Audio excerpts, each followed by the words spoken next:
Hello everyone, my name is Tarun Singh Jufal and welcome to learning academy. तो आज इस video में हम लोग बात करने वाले हैं मैक्सिमा मिनिमा, जो कि एप्लीकेशन ऑफ डेरिवेटिव का चैप्टर है। वहाँ पे एक केस बेस्ड क्वेश्चन है, उसे लेते हैं और इसे सॉल्व करने की कोशिश करेंगे। नीचे आपको क्वेश्चन दिख रहा होगा।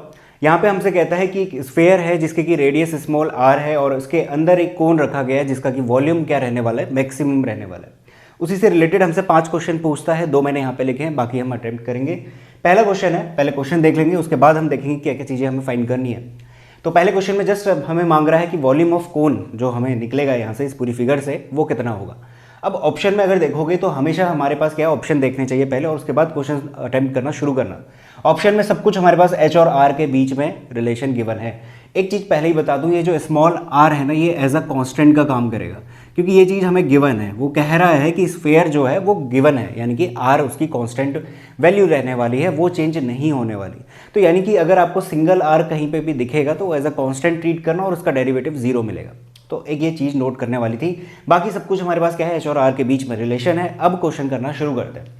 देखो वॉल्यूम क्या रहता है, वॉल्यूम हमारे पास अगर देखें तो 1/3 पाई आर स्क्वायर एच रहता है, किसका, कोन का। अब यहाँ पे ये जो कोन बन रहा है इसकी जो रेडियस है वो x हमें गिवन है, ऑलरेडी फिगर में गिवन है। तो यहाँ पे मुझे r नहीं लिखना पड़ेगा, यहाँ पे मैं x स्क्वायर h कर लेता हूँ। ठीक हो गया, ये रहा मेरे पास वॉल्यूम। अब मुझे जो वॉल्यूम मिल रहा है वो x और h के बीच में मिल रहा है, यानी कि मुझे यहाँ से ये x स्क्वायर हटाना पड़ेगा जो कि मुझे यहाँ से मिलेगा। इस फिगर में हम कुछ कंस्ट्रक्शन करेंगे जहाँ से मुझे एक रिलेशन मिल रहा होगा जिससे कि मैं इस x स्क्वायर को हटा पा रहा हूँ। और जब भी वो हटेगा हमारे पास इस ऑप्शन में पहुँचेंगे कोई ना कोई।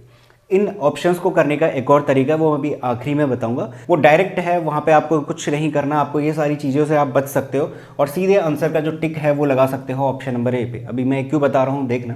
पहले तो हम इसको सॉल्व कर लेते हैं, जैसे करते हैं। v इक्वल्स टू इतना हुआ 1/3 पाई एक्स स्क्वायर मुझे चाहिए। एक्स स्क्वायर के लिए देखो यहाँ से मैं अगर एक लाइन खींचता हूँ और इस स्फेयर पे जाती है तो वो भी क्या होगी, स्मॉल आर ही रहेगी। वो भी क्या है, रेडियस है, सेंटर से खींची गई है। ये वाला जो पोर्शन है इसकी हाइट कितनी होगी, ये कंप्लीट h है, इसको हटाऊंगा तो h माइनस आर लिखा जा सकता है। अब ये छोटे वाले ट्रायंगल में पाइथागोरस थ्योरम लगाते हैं। अगर इसमें पाइथागोरस थ्योरम लगाता हूँ तो ये होगा H square is equals to H minus R का होल स्क्वायर प्लस का एक्स स्क्वायर। तो R square is equals to H square plus R square minus का 2HR plus x square. R square से ही कैंसिल आउट, एक्स स्क्वायर मुझे चाहिए, इसको उधर भेजता हूँ 2HR माइनस का कितना, एच स्क्वायर। तो एक्स स्क्वायर की जगह पे हम ये चीज़ लिख सकते हैं, लिख देते हैं। एक्स स्क्वायर हो जाएगा हमारे पास 2HR माइनस का एच स्क्वायर। इस एच को अंदर भेजोगे तो ये लिखा जाएगा 1/3 पाई 2h स्क्वायर आर माइनस का एच क्यूब। तो अगर इसको देखोगे तो ये क्या है, ऑप्शन नंबर 1 ही है। तो v इज इक्वल टू इतना। अब सवाल उठता है कि डायरेक्ट मैंने कैसे बताया था। सिंपल सा लॉजिक लगाना। हमारे पास वॉल्यूम ऑफ कोन कितना है, पाई/3 एक्स स्क्वायर एच है, यानी कि वॉल्यूम ऑफ कोन में 1/3 पाई समथिंग मिलता है। अब इन दोनों ऑप्शंस में, इन तीनों ऑप्शंस में देखोगे तो यहाँ पे 4 है, यहाँ 2 है, यहाँ 5 है। तो थोड़ा सा इस लॉजिक से भी हम इस क्वेश्चन को अटेम्प्ट कर सकते हैं। बट अगर आपको कभी डाउट रहता है कि ये सही होगा या नहीं होगा तो सिंपल से जाके ऐसे करके आप फाइंड आउट कर सकते हो, तो हमारा आंसर मैच कर जाएगा। तो सिंपल सा ये तरीका है। अच्छा, दूसरा क्वेश्चन है dv/dh है। अब आपको ये चीज़ पता चल गई, आप सिंपल क्या कर दो, डिफ्रेंशिएट कर दो, या फिर अगेन यही सेम चीज़ देखो, यहाँ पे पाई/2 है, पाई/4 है, पाई/5 है, बट सिर्फ इसके पास पाई/3 है, तो यानी कि यही ऑप्शन हमारा सही होगा। अब आप इसको डिफ्रेंशिएट करो, क्या मिलेगा, माइनस का 3h स्क्वायर। अच्छा, ये जो r है ये कॉन्स्टेंट है, मैं ऑलरेडी बता चुका हूँ, तो r 2 के साथ बाहर आ जाएगा। h स्क्वायर का कितना हो जाएगा, 2h, जो कि बन जाएगा 4HR। तो ऑप्शन नंबर बी हमारा ठीक हो गया। तो एमसीक्यू जो क्वेश्चन रहते हैं वो लॉजिकल बेस रहते हैं, आप डायरेक्ट भी अटेम्प्ट करने जा सकते हो। थोड़ा सा हमें पकड़ना पड़ेगा कि क्या चीज़ें गिवन है क्या नहीं है, उस हिसाब से भी कर सकते हैं। और ऐसे अगर आपको पसंद है तो ऐसे भी लॉन्ग मेथड से अप्लाई कर सकते हो। वो सब कुछ डिपेंड करता है कि आपके पास टाइम कितना बचा हुआ है। तो इसे नोट करो। इसके बाद आखिरी के 3 क्वेश्चन हैं, उनको करते हैं। तीसरा क्वेश्चन में हमसे कहता है कि volume of d2v upon dh2, d2v upon dh2 निकालना है। हमारे पास v निकल चुका था, dv अपॉन dh निकल चुका था। अब अगर मैं इसको डिफ्रेंशिएट करता हूँ दोबारा, d2v अपॉन dh2 निकल जाएगा, ये होगा पाई/3। यहाँ पे हो जाएगा माइनस का ये 2 बाहर आएगा तो 6h प्लस का कितना, 4r। तो ये हमारे पास d2v अपॉन dh2 आ जाएगा।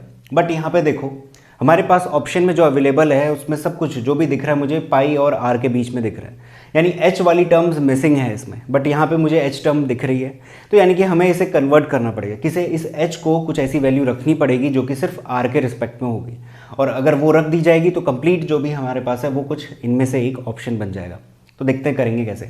अब h और r के बीच में रिलेशन निकालने के लिए हम क्या करेंगे, dv/dh को 0 के इक्वल रखेंगे। अच्छा क्यों करेंगे, क्योंकि सेकंड डेरिवेटिव टेस्ट हमने लगाया हुआ है, हमने ऐसे क्वेश्चन करे हुए हैं जहाँ पे हम क्या करते हैं, जो भी हमारे पास फंक्शन गिवन है, ये तो ऑलरेडी गिवन है कि ये मैक्सिमम रहने वाला है, ठीक है। dv/dh निकालोगे उसे 0 के इक्वल रखते थे, फिर वहाँ से कुछ ना कुछ रिलेशन मिलता था हमें, उस रिलेशन को हम d2v/dh2 में रखते थे, फिर वो पॉजिटिव या नेगेटिव मिलेगा वो डिसाइड करता था कि वॉल्यूम जो फंक्शन है वो मैक्सिमम रहेगा या मिनिमम रहेगा। तो वही सेम लॉजिक हमें अप्लाई करने होते हैं और हमारे पास आंसर के सॉल्यूशन मिल जाएंगे, आसान रहते हैं, बस कॉन्सेप्ट आपके क्लियर होने चाहिए।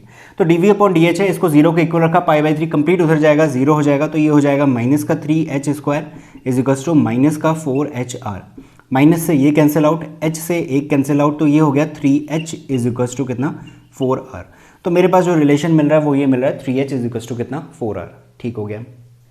अब इस रिलेशन को हम इसमें पुट करते हैं d2v/dh2 में, तो ये रहेगा π/3, माइनस का इसमें कितना है 6h है, तो अगर मैं माइनस का 2 बाहर ले लूँ और 3h दिखेगा, 3h की जगह पे मैं 4r लिख सकता हूँ, ये है प्लस का 4r, तो ये हो गया π/3 माइनस 8r प्लस 4r जो कि बन जाएगा माइनस का 4r π/3। तो हमारे पास इसमें जो ऑप्शन नंबर सी है माइनस का 4πr/3 वो करेक्ट हो जाएगा। तो इस तरीके से हमें क्या करना है, रिलेशन निकालना है और d2v/dh2 में रखना है, हमारे पास कंप्लीट रिलेशन निकल के आ जाएगा। तो ये हमारा ऑप्शन नंबर ठीक हो गया। क्वेश्चन नंबर 4 देखते हैं। क्वेश्चन नंबर 4 में हमें रिलेशन बताना है h और r के बीच में, ये भी सिंपल है, हम निकाल चुके हैं, 3h is equals to 4r निकल रहा है, तो 3h is equals to 4r, option number B ये भी करेक्ट है। Question number 5 value of OD, ये भी अगेन सिंपल है। OD देखो इस पूरे फिगर में OD मेरे पास क्या है, ये वाली लेंथ जो कि हम ऑलरेडी निकाल चुके हैं, कंप्लीट परपेंडिकुलर h है, इस r को हटाएंगे तो h माइनस r मिलेगा, तो ऑप्शन नंबर बी हमारे पास करेक्ट हो जाएगा। तो क्वेश्चन बहुत ही सिंपल है, आपने जो भी कॉन्सेप्ट पढ़े हुए हैं उनको ही हमें इनमें अप्लाई करना होता है। तो केस बेस्ड क्वेश्चन इतने भी टफ नहीं रहते हैं, थोड़ी सी अगर आप प्रैक्टिस करके जाओगे और पहले ही देख के जाओगे सैम्पल पेपर में कि कैसे क्वेश्चन बन सकते हैं उस टॉपिक से, तो थोड़ा सा एग्जाम में आप प्रिपेयर रहोगे। तो thank you so much for watching this video. मिलते हैं नेक्स्ट वीडियो में जहाँ पे हम इसी तरीके के क्वेश्चंस लाऊंगा, जहाँ पे हम केस बेस्ड के क्वेश्चन कर रहे होंगे अलग अलग चैप्टर के। तो मिलते हैं नेक्स्ट वीडियो में।